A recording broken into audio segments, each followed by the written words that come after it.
Hello and welcome to another Common Core Algebra 1 lesson by eMath Instruction. My name is Kirk Weiler, and today we're going to be doing Unit 9, Lesson Number 1 on square roots. Before we begin, let me just remind you that you can find a worksheet for this video and a homework assignment by clicking on the video's description or by visiting our website at www.emathinstruction.com. Also, don't forget about the QR codes at the top of every one of our worksheets. Use your phone or your tablet to scan that code and you'll be taken to the video that goes with that lesson. Okay, let's begin. I'm hopeful that square roots are things that you've seen before, all right? They're certainly something that have come up before in mathematics. And today we're going to look at them starting off with sort of, if you will, easy square root problems. Exercise 1 says find the value of each of the following principal square roots. Write a reason for your answer in terms of a multiplication equation. Now this is a good opportunity for you to see how much you remember about square roots. I understand the fractions in letter E and letter F might be a little bit daunting, so if those are a problem, I wouldn't be overly concerned about them. But pause the video now and see if you can evaluate each one of the following square roots. Each one of them has only one answer, so don't write down 2 even though you might think that's correct. Pause the video now.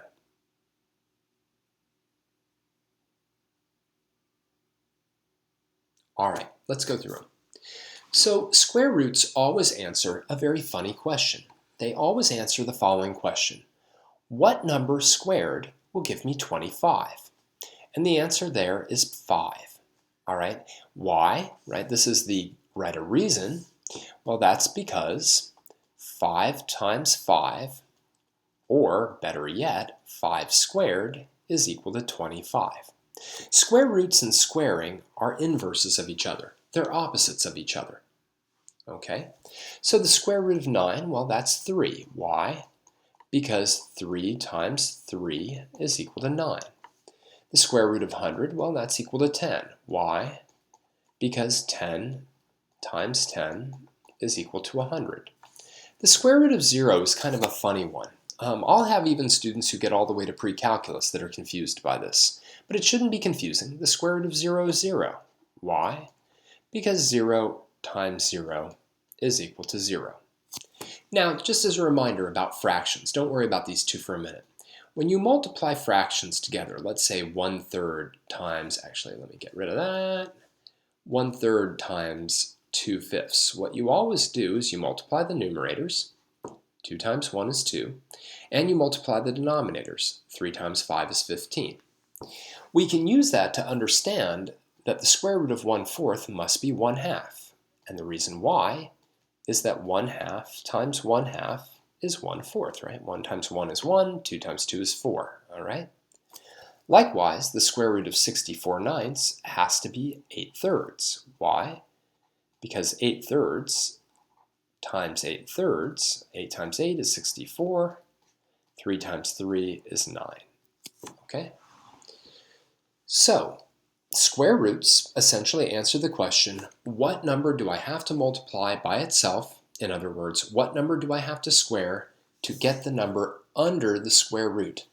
The number under the square root has a special name. It's called the radicand. The radicand. That's not a term that a ton of teachers will use, but some of them will, and it's convenient as opposed to saying things like the number under the square root. So I'll sometimes say the number under the square root, and sometimes I'll say the radicand, okay?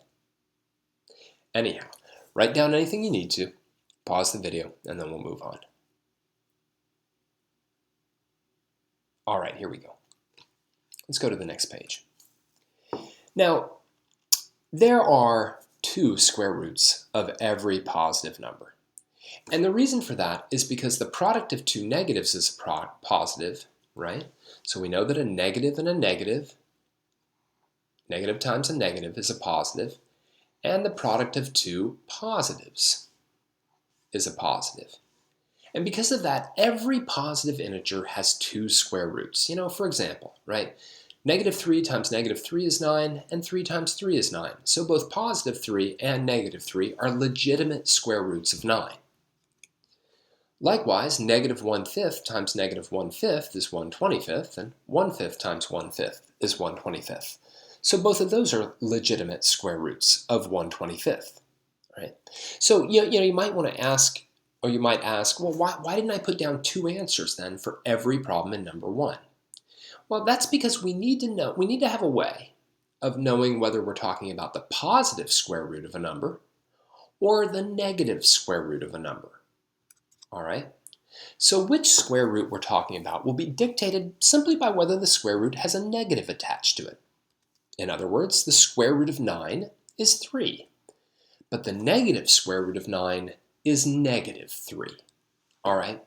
So when you see this square root symbol and you see no negative in front of it, then we're talking about what's known as the principal square root. And yeah, that is principal as in the guy who sits in the corner office. The guy or the woman who sits in the corner office, I apologize. And there really shouldn't be a space there. But it's called the principal square root. And then there's the negative square root. So, unless otherwise stated, right, you figure out which one you're talking about by whether there's a negative or a positive sitting in front of the square root, or visually speaking, a negative or not a negative.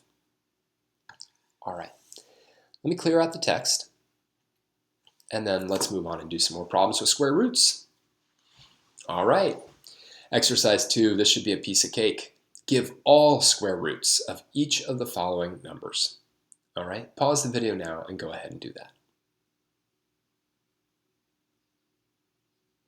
Well, as we just discussed, each number has two square roots, and you may have just written them down, but let me just emphasize.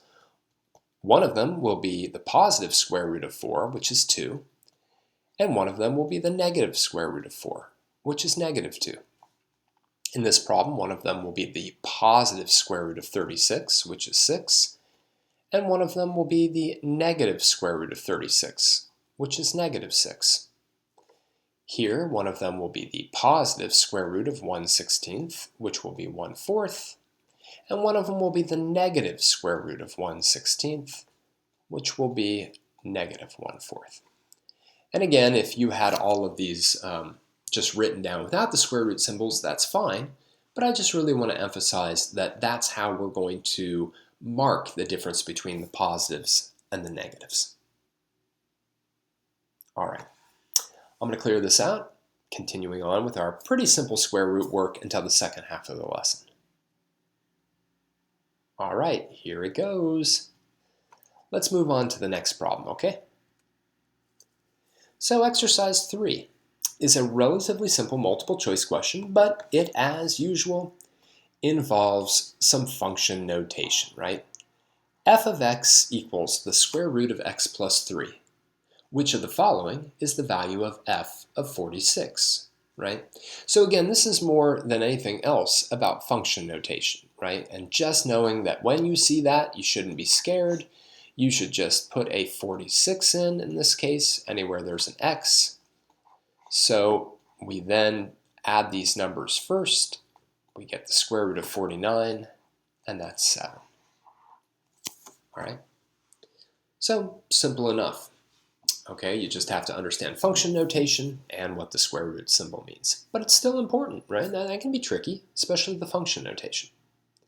So I'm going to clear out the text, write down anything you need to.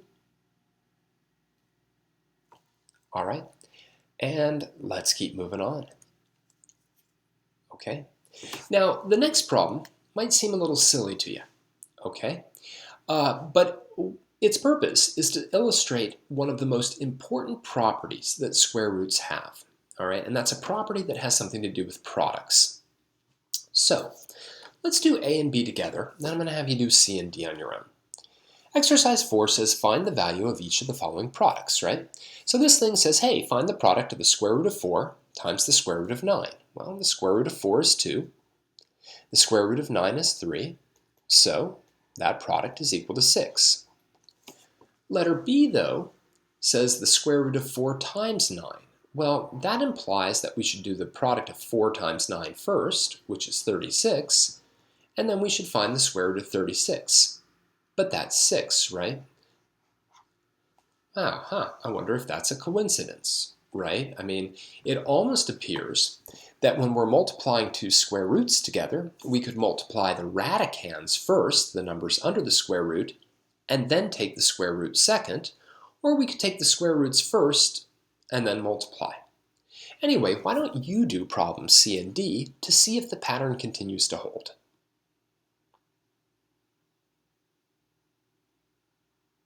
All right, let's do it. Well, the square root of 4 times the square root of 25, the square root of 4 is 2, the square root of 25 is 5, and 2 times 5 is 10. On the other hand, if we multiply the radicands first, 4 times 25, we get 100, and the square root of 100 is 10. So yeah, the pattern continues to hold, right? And this illustrates, as I said, one of the most important properties that square roots have, which is that square roots, if you will, respect multiplication, or play nice with multiplication, however you want to think about it. Anyway, we're going to formally look at it in just a minute, but I'm going to clear out this text. So pause the video now, write down anything you need to, and then we're clearing it out. All right, let's move on to the next page. So the multiplication property of square roots says if we're going to multiply two square roots together, we can do that by first multiplying the numbers under the square root, the two radicands, and then take the square root. Strangely enough, we're going to use this property almost more in the opposite order. That is, if we've got the product of two numbers underneath the square root, then we can break up that product as the product of the two individual square roots. All right, so that's how we're going to use this property, at least mostly, but we will do a little bit of it using sort of the first version of it here. All right, so I'm going to clear this out, and then we're going to practice on some problems that involve this property. Okay, so one of the immediate things that we can do with this property is multiply unfriendly square roots, right? There are friendly square roots like the square root of 4 and the square root of 9 and the square root of 25. And then there are unfriendly ones like the square root of 2 and the square root of 8. But our property says, look, if I've got the square root of 2 times the square root of 8, then I can actually break that into the square root of 2 times 8, which is the square root of 16, and that's 4, right? That's it. Now, of course, we could have multiplied those two numbers together and gotten a number under the square root that wasn't a perfect square. 16 is a perfect square. But it turns out that in these problems, that happens a lot. So the square root of 12 times the square root of 3 will be the same as the square root of 12 times 3. 12 times 3 is 36, and the square root of 36 is 6. All right, looks good. How about letter C? Why don't you pause the video and do that one on your own? All right, well, hopefully you got 10 as a final answer, because just like before, we can actually multiply the radicands first. 20 times 5 is 100, and then the square root of 100 is 10. Okay? So one of the immediate consequences of the multiplication property of square roots is that if you've got two square roots multiplying each other, it may be easiest to multiply the radicands first and then take the square root. Maybe. All right. So I'm going to clear this out, and then we're going to talk about the other major consequence of that property. And that is in simplifying square roots. Now, what does it mean to simplify a square root? What it means is to find an equivalent expression, so a number that's identical, but where all the perfect square factors have been removed from the radicand. All right. Now, this is actually a procedure that you're going to learn that is specifically mandated if you're taking math or Common Core algebra in New York State. If you're taking Common Core algebra in other states, it may not be something that you're required to learn at the Common Core level, or the Common Core Algebra 1 level, that is. But let's jump into it. It's kind of a fun process. It's not too hard, and let's see how it works. Okay, so we're going to do it with one specific example. Exercise number 6 says, letter A, list out the first 10 perfect squares. Now, perfect squares are numbers that have nice square roots, like 1 squared is 1, so that's a perfect square. 2 squared is 4, so that's a perfect square. 3 squared is 9, so that's a perfect square. 4 squared is 16, so 16 is a perfect square. 5 squared is 25, so that's a perfect square. 6 squared is 36, perfect square. 7 squared is 49, perfect square. 8 squared is 64, perfect square. 9 squared is 81, perfect square. And 10 squared is 100. Now there's nothing magical about the first 10. In fact, you might have to go past that. You might have to go to 11 squared, 12 squared, 13 squared, but it's pretty rare. So now let's play around with letter B. It says now consider the square root of 18. So 18 is not a perfect square, right? Look at that. You got 1, 4, 9, 16, 25, 36, etc. 18 is not one of them. But one of those, actually 2 of those, but let's eliminate the first one. I really don't care about this one. All right, one of those divides 18 nicely, and that is 9, right? Specifically, 18 equals 9 times 2. So watch what we're going to do now. We're now going to reverse this process, right? The square root of 18 is the same as the square root of 9 times 2, because obviously 9 times 2 is 18. So that's true no matter what. It wouldn't matter what property we were using. But now, that property about square roots says, well, we can rewrite this as the square root of 9 times the square root of 2. The square root of 9 we can do something with. We can say it's 3. The square root of 2 we can't do anything with, so we have to leave it as the square root of 2. And that's it. The square root of 18 is the same as 3 times the square root of 2. And they really are the same. If you take your calculator out and you type in square root of 18, enter, and then you type in 3 times the square root of 2, enter, you will get exactly the same and ugly decimal expression. Okay? So, let's clear this out and then get some more practice with simplifying square roots. The key buzzword here, sorry, I should have pointed this out before, was simplest radical form. Simplest radical form. Anyway, I'm going to clear this out, so copy down what you need to.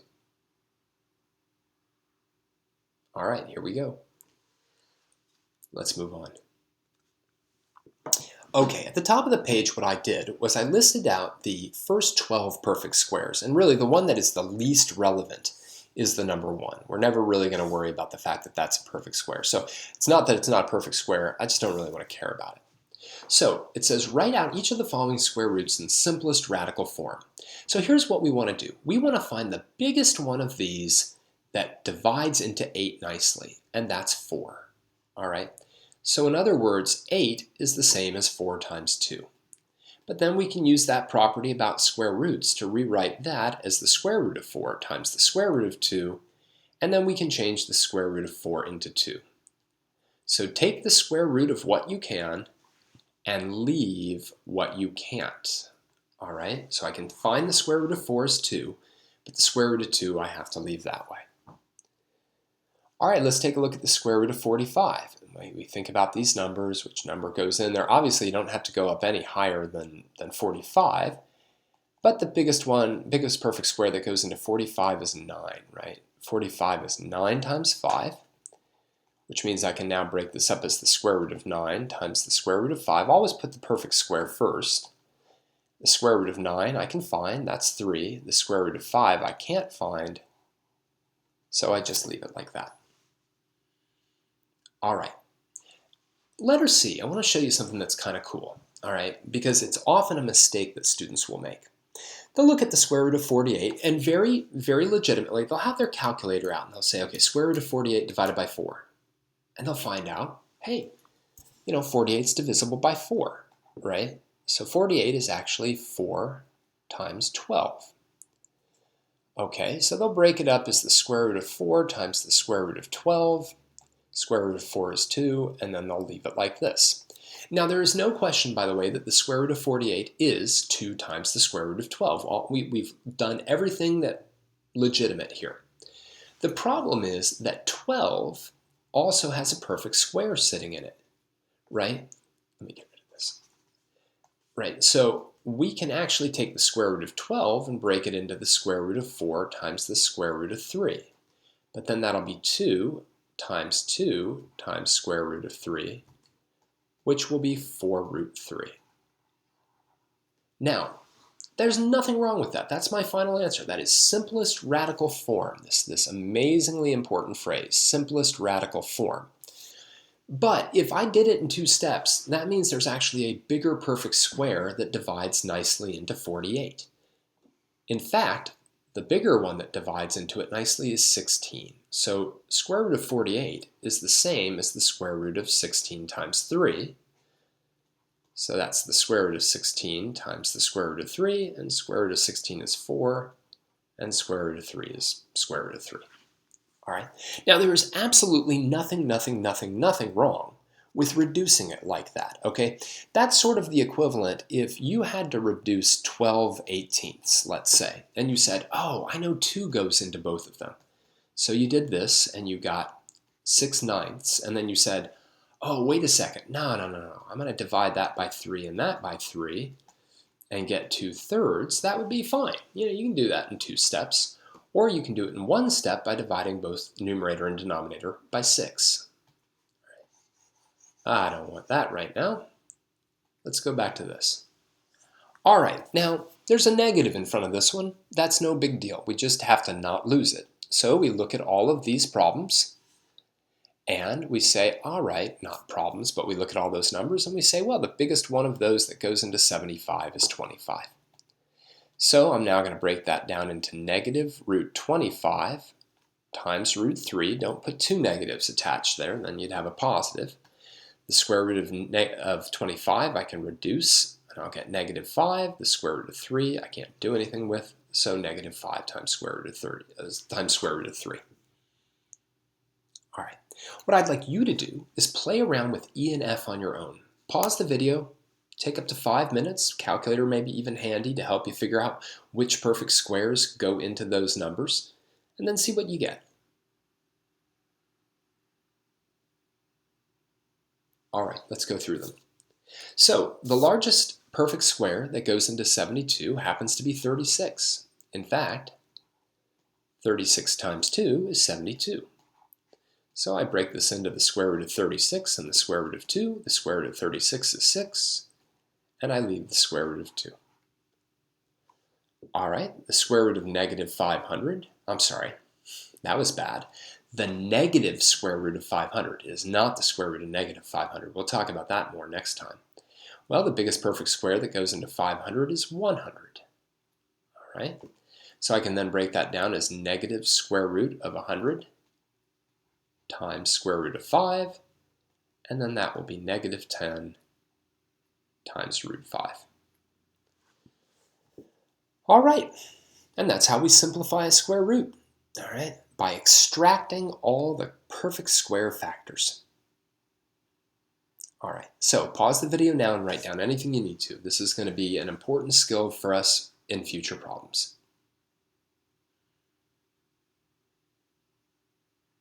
All right, here we go. Let's finish up the lesson. So today we saw a lot of different things. We reviewed the basic idea of a square root. We learned how square roots of any positive numbers always kind of come in pairs, right? And we learned how to distinguish between the principal square root, that's the positive one, and the negative square root by simply whether there was a negative in front of the radical or not, all right? Then we saw this important property of square roots, the product property, right? That allowed us to find the product of 2 square roots, but it also allowed us to simplify square roots by pulling out their perfect square factors. All right. For now, though, I'd like to thank you for joining me for another Common Core Algebra 1 lesson by eMath Instruction. My name is Kirk Weiler, and until next time, keep thinking and keep solving problems.